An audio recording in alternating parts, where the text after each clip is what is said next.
Habari za usiku wa leo. Karibu Service Damas TV, nyumba ya michezo na burudani, kwa habari za wasanii mbalimbali zilizo sahihi na kwa ubora.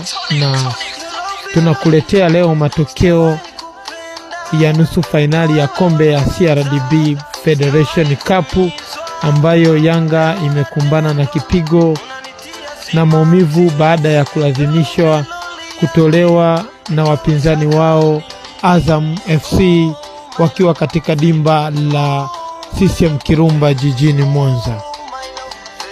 Mchezo huo ulianza kwa kasi kubwa, Yanga ikionyesha dhamira ya kutafuta ushindi mapema. Wachezaji walitengeneza nafasi kadha wa kadha za kufunga, lakini walikutana na upinzani mkali kutoka kwa wapinzani wao ambao waliwakaba na kuweza kurudisha nafasi walizokuwa wakizitafuta. Hatimaye Yanga waliweza kufanikiwa kupata magoli mawili katika kipindi cha kwanza, na hata Azam FC nao waliweza kupata magoli mawili.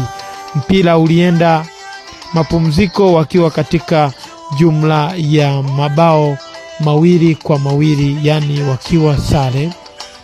Na baada ya mapumziko mpira ulirejea katika viwanja vya CCM Kirumba, hivyo ushindani uliendelea ukiwa mkali na wakiwa na upinzani mkali, na mpaka walipomaliza dakika 90 wakiwa katika mchuano mkali na wakiwa katika sare ya 2-2, na baadaye waliweza kuongezewa dakika mpaka zilipohitimu kufika dakika 120.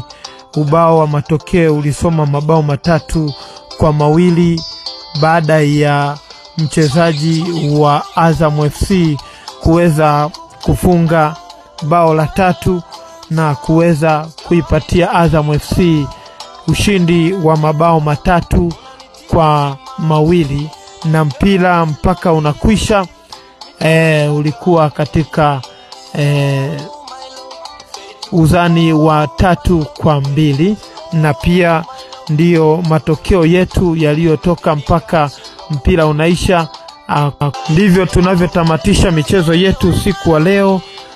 Usisahau kuweza kulike na kukomenti na kushare na kutufollow katika peji zetu za Service Damas TV, Facebook na Instagram, na pia usisahau kuweza kuendelea kuwa pamoja nasi kwa habari za wasanii mbalimbali na michezo. Alamsiki. Niwatakie tu ufuatiliaji mwema katika vipindi vinavyoendelea hapa Service Damas TV.